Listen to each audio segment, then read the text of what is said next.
या मृत्यूलोकात आल्यानंतर चूक आम्ही केली असं वाटू लागलं. देवाच्या भक्तीमध्ये खंड पडू नये. माझ्या स्वामींचा बदला घेण्यासाठी जे काही मला पणाला लावता येईल ना. रसिको सन्मान्य रवी धाकोरकर यांच्याकडून माझ्या कलागुणांचा गौरव करण्यासाठी हे बहुमोल असं पारितोषिक दिले. त्यांचे तुमचे आभार मानून आमच्या अमृतनाथ दशावतार नाट्यमंडळ महापण यांच्या वतीने पारितोषिकाचा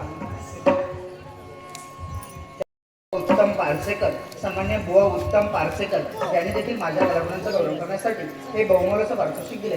त्यांचे तुमचे आभार मानून आमच्या अमृतनाथ दशावतार नाट्यमंडळ महापण यांच्या वतीने पारितोषिकाचा आनंद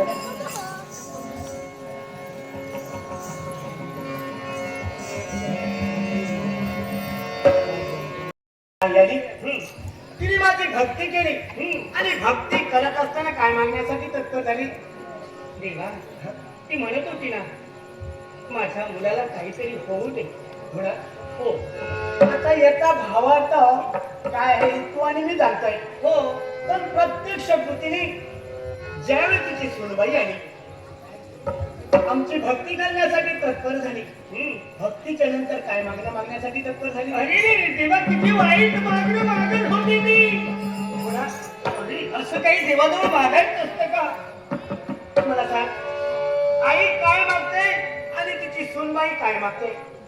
सर्वनाश होऊ दे हे मुखातून तिच्या शब्द उद्गारले गेले.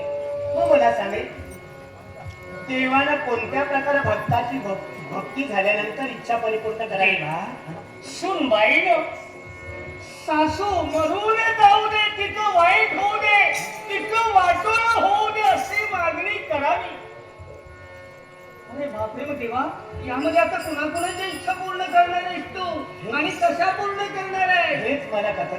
दिनेश मुळे विघ्नेश मुळी, आमचे मित्र विघ्नेश मुळी यांनी माझ्या अल्पशा केलेला हे बोंबलचं पारितोषिक दिले. त्याचप्रमाणे श्री बुवा उत्तम पार्सेकर, उत्तम आहेत त्या बुवा उत्तम पार्सेकर यांनी बोंबल असं पारितोषिक दिले. तुम्हा सर्वांना नमस्कार करून आमच्या अमृतनाथ पारंपरिक दशावतार नाट्य मंडळातर्फे स्वीकार करून आभार मानतो. पहा जयवंत मुळीक यांच्याकडून माझ्या कलेसाठी बोंबल पारितोषिक आले. जयवंत मुळीक यांचे आभार मानून, तमाम नाट्य रसिकांचे आभार मानून अमृतनाथ दशावतार नाट्यमंडळातर्फे या बहुमोल बक्षिसाचा स्वीकार करतो.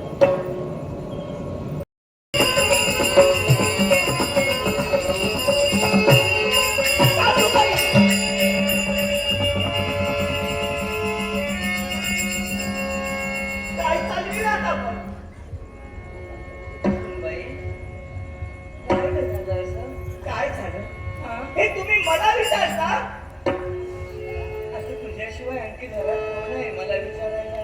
काय अगदी सावसूतपणाचा आवाज काय मात्र? अहो या घराचा त्याग करून गेला होता कुठं? आता आणखी कुठे जाणार? सकाळी उठलेस ना, संध्या झाली की जाते मी शिव मंदिरात. काही तुला माहित? शिव मंदिरात गेला, शिवाची भक्ती केला आणि त्या देवाजवळ काय मागितलं? अहो काय मागितलं? देवाजवळ मागितलं, पण ते माझ्यासाठी असं काही मागितलं नाही. तुमच्यासाठी नाही ग, मग कोणासाठी मागितलं? तुमच्या दोघांसाठी. आमच्या दोघांसाठी? हो. असं काय मागितलं तो? सांगितलं मी देवाला, मी सांगितलं शिवशंकराला, सांगितलं मी की माझ्या माधवाला एकदा काहीतरी माझ्या माधवाला काहीतरी एकदा महाल वाजवू दे, माधवाला जाऊ दे आणि तुला सुखाने जगू दे. हे सांगितलं ना, हे सांगण्यासाठी त्या महादेवाच्या देवळात जातात, मंदिरात जातात.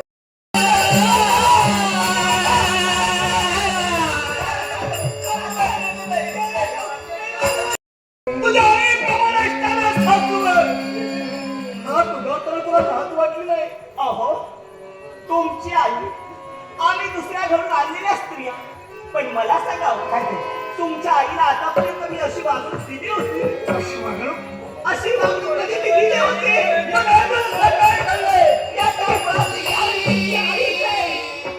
तुमच्या आयुष्यात एवढी नाही दुःख मी बघितलं. कोणी काय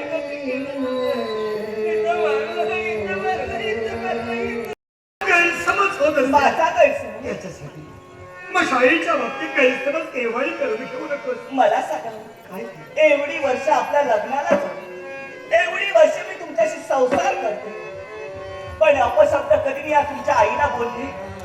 कधी अपशब्द मी तुमच्या आईला बोलले का? शाळेच्या बाबतीत कारण नाही, कारण हे सारं मी स्वतःच्या कानाला ऐकलं आणि म्हणूनच आज ही वेळ या म्हातारीनं माझ्यावर आणली. हे सुंदरे, अगं ऐकलेल्या साऱ्या गोष्टी कधी सत्य होत नाहीत. कधी कधी आपला सुद्धा गैरसमज होतोय. अरे गैरसमजूच्या वागणुकीनं अगं माणसाची किती गुढी राहिलेली नाती विखंडली जातात. याच्यासाठी माझी आई आज खुशी आहे आणि म्हणलं माझ्या आईला सुद्धा तुझं प्रेम हवंय का? याच्यासाठी जर का काही गैरसमज माझ्या आईच्या बाबतीत झाले असतील तर गैरसमज बाजूला सांग, माझ्या आईला समजून घे म्हणतो. आता तुम्ही सांगता तुला सुद्धा वाटतं का रे की एवढी वाईट वागेल?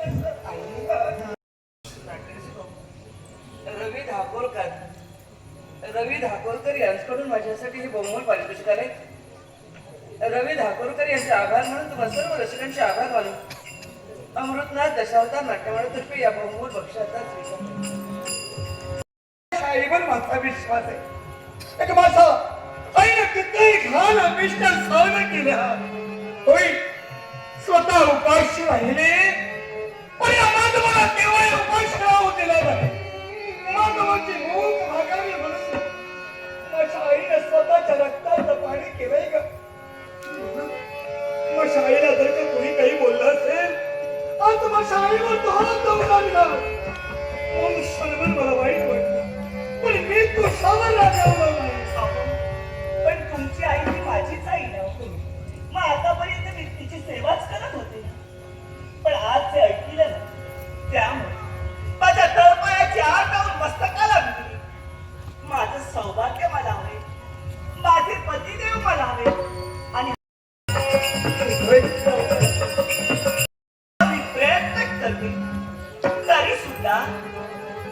माधव आपल्या आईचा काही पल्लव सोडतच नाही.